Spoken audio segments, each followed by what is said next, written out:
एक फोटो पत्रकार की हैसियत से अगर कहें तो कभी सोचा नहीं था कि हमें अभिनय भी करना पड़ेगा। उसके बाद कई फिल्में मिली और आज करते करते करीबन 15वीं फिल्म हो गई है हमारी। ये रेड 2 मतलब हमारी 15वीं फिल्म है। आने वाली फिल्में जैसे मालिक है, राजकुमार राव साहब के साथ मेरा डिस्ट्रिक्ट जज का कैरेक्टर है। हक फिल्म अभी शूट हुई है, उसके अंदर इमरान हाशमी साहब के साथ हमारा कैरेक्टर है लॉ सेक्रेटरी का। सुधीर मिश्रा जी की वेब सीरीज़ अपकमिंग जो आएगी चिल्ड्रंस ऑफ फ्रीडम, उसमें मेरा पगड़ी में कैरेक्टर है, मैं एक फ्लाइंग ऑफिसर का रोल कर रहा हूँ। इंस्पिरेशन आपको कहाँ से मिली थी इस क्षेत्र में आने, क्योंकि आपने जैसा कि बताया पत्रकारिता क्षेत्र में भी रहे, तो इस क्षेत्र में आने की इंस्पिरेशन कहाँ से मिली? अभिनय के क्षेत्र में। जी, अभिनय के क्षेत्र। अभिनय के क्षेत्र में क्या बताऊं कि मुझे एक्टिंग आती नहीं आती ये मैं नहीं जानता हूं, कि मुझे स्क्रीन पे आने का शौक था, ये मैं स्क्रीन पे आ जाऊं। लेकिन आप सोचिए अगर किसी फिल्म में मैं बोलूं कि मुझसे 5 लाख रुपए ले लो, इस फिल्म में मेरा सीन डाल दो, तो कोई नहीं डालेगा।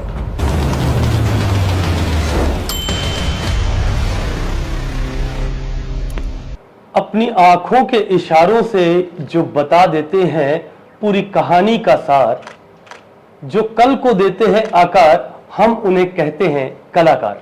नमस्कार दोस्तों, मैं अवनीश मिश्रा आप सभी का स्वागत करता हूं ग्राउंड जीरो भारत पर।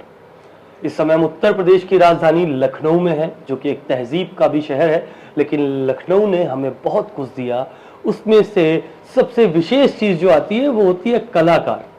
हमारे साथ एक ऐसी शख्सियत मौजूद है त्रिलोचन कालरा जी, जिनका अनुभव अगर देखा जाए पत्रकारिता में भी रहा, लेखन में भी रहा, फोटोग्राफी में भी रहा और कई अच्छी मूवीज जो कि हमारे मनोरंजन का साधन है उसमें भी कई अच्छे कलाकार के तौर पे कार्य किया। सर, हमारे चैनल पे आपका बहुत बहुत स्वागत है।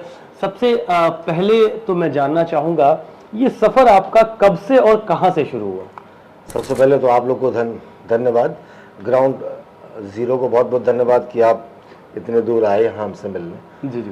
तो आपका सवाल है कि एक्सपीरियंस कैसा रहा? जी, अनुभव तो देखिए हर चीज़ का बहुत अच्छा होता है, लेकिन अगर आप एक विधा में ना हो के आप कई विधाओं में अगर खुद को शामिल करते हैं या कई विधाओं को एक साथ जीने की या सीखने की कोशिश करते हैं, तो इसमें अनुभव ही आपके काम आते हैं। तो एक फोटो पत्रकार की हैसियत से अगर कहें तो कभी सोचा नहीं था कि हमें अभिनय भी करना पड़ेगा। लेकिन स्ट्रीट प्ले देखे, नौटंकी का दौर देखा तो हमें स्ट्रीट प्ले में काम करने को मिला। धीरे धीरे एजुकेशनल टीवी के अंदर 3 मेरे धारावाहिक हुए, जिसके अंदर धारावाहिक थे मतलब आपका देशभक्ति की थीम पर, जैसे अशफाक उल्लाह खां, झांसी की रानी। तो इनमें मेरा ब्रिटिश कैरेक्टर, ब्रिटिश लुक के हिसाब से उस समय बाल भी बड़े थे और बियर्ड भी बहुत होती थी, तो वो लुक मिल जाता था। तो धीरे धीरे फिर ये चांस जब यहाँ मिला तो मैं सोचा करता था कि मैं बॉम्बे तो जा नहीं पाऊँगा, तो मैं चाहता था कि मुझे लखनऊ में ही काम मिले। तो उसकी शुरुआत हुई फिर गदर फिल्म से, जब मुझे पहली बार एयरपोर्ट के एक सीन में ब्रिटिश मीडिया के तौर पे दिखाया जाना था, लेकिन 2 बजे तक उन्होंने मेरी कोई सुध नहीं ली तो मैं वापस लौट आया। ऐसा ही फिर एक मौका आया, मैं, मेरी पत्नी और वो फिल्म में, जिसमें चंदन अरोड़ा जी फिल्म कर रहे थे और राजपाल जी उसके मुख्य वो थे। तो उसमें मेरा एक लेंसमैन का कैरेक्टर था, जिसमें मैंने पहली बार अपने कैमरे के साथ, मतलब जो मेरा अपना टूल है, मैं इसके साथ पहली बार मंच पे उस पर पर्दे पर आता हूँ। फिर उसके बाद कई फिल्में मिली और आज करते करते करीबन 15वीं फिल्म हो गई है हमारी। ये रेड 2 मतलब हमारी 15वीं फिल्म है। आने वाली फिल्में हैं जैसे मालिक है, राजकुमार राव साहब के साथ मेरा डिस्ट्रिक्ट जज का कैरेक्टर है। हक फिल्म अभी शूट हुई है, उसके अंदर इमरान हाशमी साहब के साथ हमारा कैरेक्टर है लॉ सेक्रेटरी का। सुधीर मिश्रा जी की वेब सीरीज़ अपकमिंग जो आएगी चिल्ड्रंस ऑफ फ्रीडम, उसमें मेरा पगड़ी में कैरेक्टर है, मैं एक फ्लाइंग ऑफिसर का रोल कर रहा हूँ। ये भी जो है ये संजय गांधी जी पे बनी हुई है वेब सीरीज़, तो ये मेरा रोल है। तो एक्सपीरियंस ये है कि हमें पता नहीं होता कि हमें कब कहाँ चांस मिलेगा। कई बार हमारा ऐसा लुक काम आता है, कई बार पगड़ी में काम आता है, कई बार हमारी पर्सनैलिटी के हिसाब से हमें काम मिल जाता है। तो मेरा मानना है कि हम किरदार करते हैं, हमारा किरदार होता है जैसे दाल में नमक के बराबर। तो जितनी देर हमारा रोल है उतनी देर तक हम उसमें दिखते हैं। तो एक्सपीरियंस ये कहता है कि आपको फिल्म में अगर काम करना, कुछ भी काम करना, डेडिकेशन मुझे वहाँ से बड़ा मिलता है। क्योंकि एक फिल्म बैंक का हर आर्टिस्ट छोड़ दें, जो प्रोडक्शन वाले लोग हैं, इतना एक एक चीज़ का ध्यान रखते हैं कि उसको, उससे हमें कहा जाए परफेक्शनिस्ट बनने का रास्ता मिलता है। तो एक्सपीरियंस हमारा ये अच्छा रहा। मैंने कभी नहीं सोचा था कि मैं इतनी बड़ी बॉलीवुड फिल्म में अजय जी के साथ आऊँगा। अब मुझे ये नहीं पता था मेरे ऊपर चने बेचने वाला कैरेक्टर शूट कर रहा है, लेकिन जब मैं देखता हूँ इसका मतलब उस जगह पे उनको खास टिप मिल रही थी कि जो दादा भाई हैं उनकी लाइफ का उजला पक्ष के अलावा एक काला पक्ष भी है, जो वो एक लोकल आदमी ने बताया। तो इसलिए उस फिल्म में 2 बार हमारा डायलॉग रिपीट होता है जी कि साहब अपने दादा भाई की ना रियल स्टोरी नहीं साहब, लव स्टोरी भी सुपर हिट थी। नेहा नाम की एक लड़की थी, दोनों साहब शादी करने वाले थे, लेकिन हुआ क्या साहब कि शादी से कुछ महीना पहले ही नेहा की एक ट्रेन एक्सीडेंट में मौत हो गई साहब। बहुत दुख के दौर से गुजरे हमारे दादा भाई। ये लाइन मुझे बोलनी थी। अब पहले अजय सर का डबल खड़े हुए थे, बॉडी डबल, बाद मुझे लगा कि अजय सर आ गए सेम उसी कॉस्ट्यूम में। तो मेरे लिए बड़ा पल था। पीछे से एक्टर ने बोला ये लाइन आई है नहीं आई है, तो मुझे ये याद है अजय जी ने खड़े होकर बोला वहीं पर, नहीं इसने ठीक किया है। मुझे देख के लगा इतना बड़ा एक्टर हम जैसे शून्य को कहना कि अच्छा किया है, तो ये एक अच्छी चीज लगती है। वो बड़प्पन भी दिखाई पड़ता है। जी जी जी जी। तो वो चीज़ें सीखने को मिलती हैं। तो राजकुमार राव जी के साथ हमारा जो मालिक फिल्म है वो उसमें बने माफिया, मतलब माफिया डॉन बने हैं। तो वो हमारे कोर्ट में आते हैं सरेंडर करने। तो वो जो है क्रिश्चियन कॉलेज में शूट हुआ था। तो उसके अंदर बड़ा मज़ा आया। उसमें ये हुआ कि वो हमको डरना था कि एक जज डर गया कि इतना बड़ा क्रिमिनल हमारी उसमें आया है शूट का, मतलब समर्पण करने के लिए। तो मुझे डरते डरते बहुत बोलना था डायलॉग कि ये ऐसा है कि पहले हम आपको पुलिस के हवाले करेंगे और फिर आपको पुलिस वहाँ से रिमांड पे लेगी और कल जमानत हो जाएगी, फिर आगे आपसे बात होगी। तो अभी फ़िलहाल अपनी गिरफ्तारी पे आप साइन कर दो मालिक। तो बहुत डरते हुए बोलना था। तो जब डायरेक्टर खुश हो गया तो आप फिर एक्टर हैं, अगर आपका डायरेक्टर खुश नहीं है तो फिर आप कुछ नहीं है, अगर वो अगर हैप्पी है तो फिर बहुत है। तो इस तरह से करते करते मुझे मिली है, सिर्फ एक फिल्म ऐसी मिली थी 2023 में, मर्डर मुबारक। दिल्ली में शूट हुआ था। तो मैं वहाँ सब कुछ अच्छा ट्रीटमेंट हुआ, बाई एयर भेजा गया, होटल में ठहरना खाना पीना सब टैक्सी दी गई, लेकिन जब फिल्म आई तो मेरा सीन गायब था। तो ये मैं इस सीन को नहीं, मुझे बहुत बुरा लगा क्योंकि मैंने सबको बोल दिया था और लोगों ने मुझे बताया मर्डर मुबारक तुम्हारा देखा, बहुत अच्छा मर्डर हुआ तुम्हारा। तो मैं समझ गया कि शायद मैंने ही देख ली तो मेरे कैरेक्टर का मर्डर हो गया। तो ये सब हमारे हाथ में नहीं होता है देखिए। और एक फ़ोटो पत्रकार की हैसियत से मैंने कभी नहीं सोचा था मैं 30 साल काम करने के बाद मुझे यहाँ मिलेगा। तो उस एक्सपीरियंस ने मुझे एकेडमिशियन बनाया। इसी के साथ साथ हमारी समानांतर हमारे काम चलते रहे। मैं पढ़ाता भी रहा, फोटोग्राफी भी करता रहा, जो भी फिल्में आती रहीं तो मैंने की। तो मेरी पहली फिल्म में मैं, मेरी पत्नी और वो, उसके बाद दास देव, गुलाबो सिताबो, थप्पड़, माई वेब सीरीज़ में गुलाबो सिताबो, फिर जेडी फिल्म सफाईबाज, उसके बाद मुल्क, और उसके बाद करते करते आपकी जो फिल्म आई कागज़ 2, उसके अंदर मेरा डॉक्टर निगम का कैरेक्टर है। तो आने वाली फिल्मों में करीबन अभी 3 फिल्में पाइपलाइन में हैं। तो एक्सपीरियंस मेरा बहुत अच्छा है। ख़ासतौर पे उन लोग का शुक्रिया जो लखनऊ में शूट करने आते हैं, क्योंकि ऊपर वाले ने मेरा मान रखा कि मुझे बॉम्बे जाए बिना अगर इतनी फिल्मों में काम मिला है, और तो मैं उसका ऊपर वाले का शुक्रगुजार हूँ। क्योंकि हम जैसे न मालूम कितने पड़े हैं यहाँ पर, आपको कहाँ काम मिलेगा कोई नहीं जानता, यही है। रंगमंच की सर, आपने अभी अपनी बातों में एक चीज बताया, डेडिकेशन। कार्य के प्रति हमारा डेडिकेशन तो होता है, लेकिन सबसे महत्वपूर्ण चीज होती है इंस्पिरेशन। वो इंस्पिरेशन आपको कहाँ से मिली थी इस क्षेत्र में आने, क्योंकि आपने जैसा कि बताया पत्रकारिता क्षेत्र में भी रहे, तो इस क्षेत्र में आने की इंस्पिरेशन कहाँ से मिली? अभिनय के क्षेत्र में। जी, अभिनय के क्षेत्र में। अभिनय के क्षेत्र में क्या बताऊं कि मुझे एक्टिंग आती नहीं आती ये मैं नहीं जानता हूं, लेकिन मुझे स्क्रीन पे आने का शौक था, ये मैं स्क्रीन पे आ जाऊं जी। लेकिन आप सोचिए अगर किसी फिल्म में मैं बोलूं कि मुझसे 5 लाख रुपए ले लो, इस फिल्म में मेरा सीन डाल दो, तो कोई नहीं डालेगा। लेकिन जहां चारित्रिक रूप से उस अभिनय में हम फिट होते हैं तो फिर मेरा ही चयन होगा। तो इसलिए मुझे लगा कि जो भी काम करो बेस्ट करो, तुम्हें लाइन ध्यान रखनी है, समय पे पहुंचना है, डायलॉग डिलीवरी का एक मेथड है, उसकी टाइमिंग सही होनी चाहिए, ह्यूमर है तो ह्यूमर सही होना चाहिए।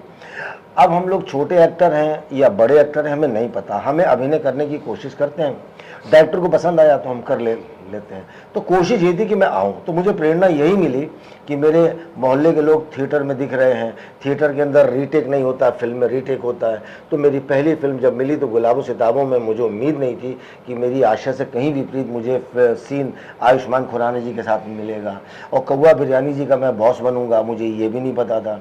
मुल्क फिल्म में मैं रजत कपूर का बॉस बनूंगा, वो मुझे फ़ोन करेंगे, मुझे ये भी नहीं पता था। तो सब चीज़ें लिखी होती हैं, तो बस इंस्पिरेशन में आप जैसे लोग होते हैं, बताते हैं कि आप ये करो। सर आपसे जानना चाहूँगा कि आपने अभी तक कई मूवीज़ और कई वेब सीरीज़ की, सबसे ज़्यादा चैलेंजिंग टास्क आपका क्या रहा? सबसे ज़्यादा चैलेंजिंग तो मुझे जीवन में कुछ भी नहीं है, लेकिन चैलेंजिंग अभी मई में जब पिछले साल कानपुर में शूट हो रही थी सुधीर मिश्रा जी की वेब सीरीज़, तो वो इतने गर्मी में शूट था कि मुझे अंदर बनियान, ऊपर से वाइट शर्ट, फिर black coat, black turban, black pant, जूते पहने हुए, मुझे सुबह से जो शाम तक जो पसीने में रह के, आपको पसीना सूख भी रहा है, आपको ठंड भी लग रही है, मज़ा भी आ रहा है, स्मेल भी कर रहा है पसीना, ये देख के लगता है कि हाँ, आप अगर रोल में नहीं उस फिल्म में, कंफर्ट जोन से अगर आप बाहर चले जाएंगे तो फिर आपको नहीं मज़ा आएगा। एग्जैक्टली। तो मुझे इसलिए याद आया कि एक दिन बच्चन साहब और अनुपम खेर साहब की कोई फिल्म का कोई किस्सा है कि खेर साहब ने कहा कि इतनी गर्म है, आप कैसे बैठे हुए हैं। बच्चन साहब कुछ नहीं बोले, कह लगे आपसे पूछ रहा हूँ आप इतना ओढ़ के कैसे बैठे हैं। तो उन्होंने कहा कि महसूस करोगे तो गर्मी लगेगी, महसूस नहीं करोगे तो नहीं लगेगी, पैसा मिल रहा है, काम है, तो आपको गर्मी है तो आपको करनी पड़ेगी बर्दाश्त। तो इतनी गर्मी कुछ नहीं है। मुझे लगता है कि जितनी फिल्मों में मुझे काम मिला, इतने रोल के लिए अगर मैं बॉम्बे जाऊँगा तो मुझे अपना बहुत समय, अपना प्रोफेशन छोड़ के वहाँ समय नष्ट करना पड़ेगा। सर मैं ये भी जानना चाहता हूँ कि जैसा आपने बताया कि अगर पैसे मिल रहे हैं तो हमें कैरेक्टर में रहना है, हालांकि आर्टिस्ट की, कलाकार की डिवोशन होती है, लेकिन आज के समय में, क्योंकि मैं खुद भी रंगमंच के क्षेत्र से जुड़ा रहा हूँ, मैंने देखा है कि पैसा कमाने के लिए लोग कैसे भी कंटेंट डिलीवर कर रहे हैं। जैसा कि अभी आपने एक शब्द कहा कि अगर मैं किसी को पैसे दे दूं और कह दूं फिल्म मेरा सीन लगा दो, तो ऐसे भी कई लोग हैं जो पैसा देके अपना सीन लगवाते हैं और कुछ भी मार्केट में डिलीवर कर रहे हैं जो कि कलाकार की संज्ञा में नहीं आते। ऐसे लोगों को क्या संदेश देना चाहेंगे, और जो आज के नए आर्टिस्ट पनप रहे हैं जो ऐसी और स्पॉटलाइट को देखकर इनकी तरफ ज्यादा आकर्षित हो जाते हैं, ऐसे कलाकारों को क्या संदेश देना चाहेंगे सर? देखिए साहब, अखबार के बारे में कहा जाता है कि जिसको इलेक्ट्रॉनिक चैनल में काम करना है उसके लिए प्रिंट मीडिया में काम करना जरूरी है, क्योंकि भाषा का स्तर, आपकी ज़मीनी, आपकी जो जुड़ाव है, मजबूती है, वो प्रिंट में काम करने से आती है। एग्जैक्टली। टीवी के उसमें समय कम होता है और टाइम कम होता है, तो आपको कम समय में अपना बेहतर कंटेंट करना है। आजकल ये सोशल मीडिया का दौर है, लोग अपनी रील और अपनी जो है अपनी पहुंच सब तक बढ़ाने के लिए अलग अलग टाइप का कंटेंट लोग डिलीवर करते हैं। उसमें अलग अलग तरह के हैं कंटेंट। मेरा मानना है अगर हंसाने के लिए कर रहे हैं तो आपको अश्लील बातें किए बिना भी हंसी आ सकती है। Exactly. तो कारण यही है कि ऐसे लोग क्षणिक होते हैं। देखिए, एक होता है कि आप किसी काम को बड़े डेडिकेशन के साथ कर रहे हैं, लेकिन एक है कि देखा देखी कर रहे हैं तो वो फैंसी हो जाता है। तो फैंसी चीज़ें टिकती नहीं है, ये समझ लीजिए वही कागज़ के फूल हैं, खुशबू नहीं देंगे वो जो असली फूल देंगे। अब बाकी नए लोग हैं, हम लोग किसी को राय देने वाले कोई नहीं, क्योंकि हमको पता है कि बिना मरे स्वर्ग नहीं दिखेगा, बिना परिश्रम के हमको फल नहीं मिलेगा। देखिए, एक समय आता है जब जीवन में आपको मेहनत करके चढ़ाई चढ़नी होती है, उसके बाद फिर आपको ढाल मिलती है। चढ़ाई का मतलब है कष्ट और ढाल का मतलब है सुखों की ढाल। सुखों की ढाल। जब आप शुरू में ही ढाल चुन लेंगे तो लंबी ढाल के बाद जब चढ़ाई आएगी तो आपका शरीर इस लायक नहीं होगा, न आपका मस्तिष्क लायक होगा। तो आप गंभीरता से कोई काम करने, हर चीज एक समय मांगता। कबीरदास जी कह गए कि धीरे धीरे रे मना, धीरे सब कुछ होए, माली सींचे 100 घड़ा, ऋतु आवे फल होए। तो हमको तो अपना ये जब सूत्रवाक्य ध्यान में होगा तो हम फिर जल्दबाजी में नहीं पड़ेंगे। जी जी जी, सही बात है। एक दिन में फसल हाथ पे नहीं उगेगी। जी जी, हथेली पे आजकल फसल नहीं उगाई जा सकती है, ये तो बहुत अच्छी बात। आजकल स्टैंड अप कॉमेडियंस हो गए। हाँ। कई सारे शोज है, विवादित शोज भी जा चुके हैं। तो इन लोगों की वजह से जो कॉमेडी का स्तर गिरा है, इसको लेकर, क्योंकि जनता, मैंने देखा है सर, जनता जो है वो ऐसे कंटेंट को बहुत ज़्यादा पसंद कर रही है। जनता क्या, युवा वर्ग खास करके, और कई लोग होते ऐसे हैं जो मुखौटा कुछ और रखते हैं लेकिन छुप छुप के ऐसे कंटेंट देखना पसंद करते हैं कि वो पब्लिक के सामने नहीं देख सकते। ये क्या मान सकता है, ये कैसे बदली जा सकती है? क्योंकि रंगमंच का क्षेत्र, कलाकारों का क्षेत्र एक बहुत अच्छे लेवल की बात होती है, बहुत स्तर की बात होती है, गरिमा की बात होती है। देखिए साहब, एक चीज़ है, कहते हैं कि जुबान से निकला शब्द और कमान से निकला तीर वापस नहीं आएगा। वापस नहीं आएगा। आप जिस संदर्भ में बात कर रहे हैं, एक युवा व्यक्ति जिसका बड़ा नाम आया था कि इसने ऐसा बोला है, ऐसे सवाल किए जो शायद कोई सुनना पसंद ना करे। संदीप भाई ऐसा हाँ, तो ये कहने का मतलब है, एक होता है जब आपको कोई चीज मिल रही है तो एक उसकी अभिव्यक्ति की आजादी की सीमा मत लांघिए। जी जी जी। जब आप लांग जाएंगे तो वो ये जुबान से निकला वो शब्द वापस नहीं आएगा। अब आप लाख कहिए, जिस तरह मीडिया में के बारे में लोग बोलते हैं राजनेता की मेरे बयान को तोड़ मरोड़ के पेश किया गया है, जी जी। तो आप जो भी कंटेंट डिलीवर करेंगे वो आपको बता देगा कि आपकी पारिवारिक विरासत क्या है। देखिए साहब, पारिवारिक पृष्ठभूमि क्या है। गांव में कहावत है, हाथी घूमे गांव गांव, जय के हाथी वही नाव। आप जहां से आएंगे आपका हाथी का नाम कोई नहीं जानता है, लेकिन जिसका वो जाएगा तो आपके बारे में जो गलत बोलेगा ये तो फलाने की जगह का है, तो वो जो आप कर देंगे आपकी प्रतिष्ठा पे लौट के नहीं आती है। ऐसे में हो सकता कोई बहुत बड़ा राजनेता आपके बारे में अच्छे रखता हो विचार, लेकिन एक मिस्टेक आपको सांप सीढ़ी के गेम की तरह नीचे ले आती है। जी जी। आपके इतने फॉलोअर, आज फॉलोअर बढ़ाने का वो है। मैंने इंस्टा पे देखा, मैं बहुत अच्छी पोस्ट करूं फोटो, मुझे लाइक करने वाले कम होंगे, लेकिन अगर कोई लड़की करती है जिसकी एक भी पोस्ट नहीं है, उसके हजारों फॉलोअर हैं। Exactly. तो ये केवल एक आकर्षण है, फैंसिक, ये मिथ्या वाला जो मतलब अभिव्यक्ति जो टच एंड फील वाला है, इसके दर्शक अलग हैं। जितनी बार कोई देखेगा तो उनको याद आ जाएगा। यूट्यूब ने और लालच बढ़ा दिया है, तो लोग अच्छा काम करके भी लेके आ रहे हैं। अब एक मैंने देखा, एक के पास करोड़ों रुपए का काम आ रहा है। वो क्या हुआ साहब, मैं निकल रहा था, सो के उठाऊं, तू उठाया, तू चल रहा है, अच्छा चल मैं जा रहा हूँ, गाड़ी लेके जा रहा हूँ। ऐसे सामान्य वीडियो देख के लोग मिलियन में कर रहे हैं सब्सक्राइब। आज आप अच्छा कंटेंट दे दीजिए, आपको लोग अप्रिशिएट करने वाले नहीं है। तो जमाना उधर चल रहा है। ये वाली जो पीढ़ी जा रही है वो थोड़ा सा लेवल माफ करिएगा, लिटरली बौद्धिक लिखना पढ़ना है नहीं, किताबें पढ़नी नहीं है, सब कुछ फेसबुक पे ज्ञान मिल रहा है, इंस्टा पे मिल रहा है, व्हाट्सएप पे मिल रहा है। यही कारण है कि आज के जो अब निकल रहे हैं लोग, उनमें उस चीज की कमी है जो आपके पास पहले पीढ़ी पर नहीं थी। आप जब आपके पास विचार होगा तो आप अनर्गल मुंह से बोलेंगे ही नहीं, क्योंकि पहले मोबाइल नहीं होता तो लोग आपस में बैठ के चर्चा करते थे। आज की डेट में मोबाइल लेते तो उस पर ही सारी चर्चा। हम आज अगर कुछ बोलेंगे तो हमको ध्यान है, ये मेरा शब्द याद रखा जाएगा। एग्जैक्टली। ये चीज बोलेंगे तो ये खराब लगेगी। जाहिर सी बात है, अगर आप किसी को खड़े होकर गालियां दे रहे हैं तो आप ये भी भूल रहे हैं कि कोई आपके घर के लोग नहीं है, लेकिन और लोग सुनने कान तो पे तो पड़ ही रहा है। तो वो शब्द जो आपके घर के लिए मतलब नहीं बोलना है, वो बाहर आप बोल रहे हैं, तो फिर वो चीज़ें तो जाहिर सी बात है अभिव्यक्ति की एक सीमा तक। कुछ समय के बाद आप देखिए सरकार ने अभी कुछ चैनल्स पे रोक लगा दी है। तमाम ऐसे इन्फ्लुएंसर थे जो अपना ऑडियो कंटेंट लेके आ रहे थे, उस पर भी कहीं ना कहीं रोक लग गई है। आने वाला समय ये है कि अगर हम एक सीमा तक अपने अभिव्यक्ति के संसाधनों का दुरुपयोग करेंगे तो ये समय आ जाएगा कि जिस तरह सेंसरशिप है उसी तरह यहाँ पर भी लग जाएगी। सर एक बात ये, क्योंकि जो ऐसे कंटेंट होते हैं इसमें देखा है कि महिलाओं के प्रति समर्पित गालियां ही होती हैं इनके पास, और कई महिलाएं भी इसको एंजॉय करती, ये थोड़ा सा अजीब लगता है सर। फिल्म के अंदर आप देखिए, बहुत सारी फिल्म में ऐसा है कि एक फिल्म आई, मैं उसका नाम तो नहीं जानता, उस फिल्म में पुरुष उसका चरित्र भी देता है गाली, और दोनों जो है वो किसी अभियान में लगे होते हैं, माफियागिरी के अभियान में। तो वो लेडी भी गाली दिया, ए देखो जी ये कह रहा है, हाँ। ए देखो जी ये कह रहा है, तो आप उसको रिपीट करें। जाहिर सी बात है, बच्चा जब सुनेगा तो सबसे पहले हम नकारात्मक चीजें सीखते हैं। Exactly. हमारा बच्चा 2 साल का हमारे घर पे है, वो सबसे पहले ना सीखता है, नहीं, उसने हाँ कहना नहीं सीखा, नकारात्मक चीजें हम पहले सीखते हैं। तो जाहिर सी बात है, जब अब्यूजिव है लैंग्वेज, अब आप सबको बोलेंगे ये ऐसे ना, मालूम किसने गालियां बनाई कि उसके केंद्र में सब स्त्रियां, ये 3 इतने महत्वपूर्ण रिश्ते माता के, बहन के, वही घूम फिर के आ रहे हैं। चाचा ताऊ के नाम पे तो कोई गाली नहीं बनी है। तो आप कहने मतलब है ऐसे अपशब्द, और वही है किसी ने गालियों की परिभाषा दी कि आप हिंसात्मक, शाब्दिक हिंसा है ये। अब आप बिना किए, कोई ऐसा बड़ा से बड़ा नहीं है। अब एक फिल्म मेरे जिसमें मेरा सीन कट गया, मर्डर मुबारक में, जब उसके शूट पे था तो उसकी अभिनेत्री बात बात पे कहती थी अरे माँ की आंख, तो मुझे देख के लगा कि ये हैबिट पड़ गई, इसका मतलब कहीं पर भी इनके मुंह से निकल जाएगा माँ की आंख, तो इसी नाम पे फिल्म भी आ गई। अब किसने सोचा था हराम खोर टाइप या हरामजादे के नाम से कोई फिल्म आ जाएगी, गाना आएगा। अब आप जरा बताइए, तो ये कोई सोचे, ये वर्ड कोई कह नहीं सकता।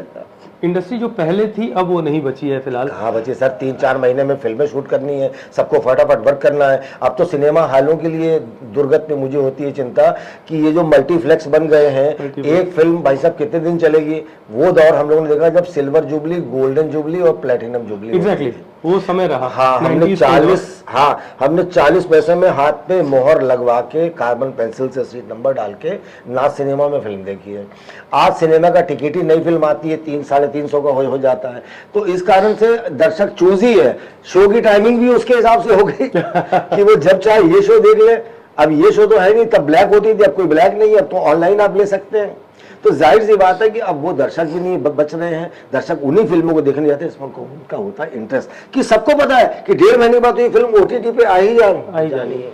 आदमी जाना इस कारण से पहले आदमी पूरा दिन दिनचर्या अपना काम करने के बाद 9 से 12 जाता था। हाँ, फटाफट छापने वाला काम है फिल्म आज के दौर में। जी। अच्छे फिल्मकार हैं जो अच्छी फिल्में बनाते हैं, लेकिन कम है, अब उन्हें कौन देखता है। जैसे शबाना आजमी जी के भाई साहब की एक फिल्म है डॉटर, सलमान एंड डॉटर्स, उसमें मेरा बड़ा कैरेक्टर एक ताज भाई का कैरेक्टर है। ये वो कहानी है जिसके अंदर एक नाई की आर्थिक हालत खराब होती है तो उसकी बेटी लड़का बन के बाल काटती है, तो हम उसकी दुकान पे बैठने वाले टाइम वेस्टर हैं, रेगुलर जो आते हैं, तो ताज भाई का कैरेक्टर है। उसी फिल्म में जो कैरेक्टर है वो बताता है कि वो रैप सॉन्ग गाता है। जो लड़की लड़का बन के बाल काटती है और अपने कस्टमर से कहती है तूने बाल क्यों बढ़ाया, कहता मैं रैपर हूं। तो लड़की बाल काटते करते कहती है ऐसा रैप तो मैं नींद में लिख दूं। तो इस सीन को देखने के बाद मैंने आजमी साहब से बात करी, बाबा आजमी साहब से, कि मैंने इस पे रैप सॉन्ग तैयार किया है आपकी इस बातचीत पे। तो बाबा साहब ने उस फिल्म को, उस रैप सॉन्ग को हमारी फिल्म में यूज किया है। लेकिन अफसोस है कि 2022 से अभी तक वो फिल्म नहीं आई है। तो मैं वेट कर रहा हूँ कि ऐसा तो नहीं मर्डर मुबारक की तरह इसमें ये फिल्म भी हमारा कहीं बंद होकर रह जाए और ना दिखे। तो ये सारी चीजें याद रहती कि कुछ उसके अंदर आप अपना इम्प्रोवाइजेशन कर सकते हैं।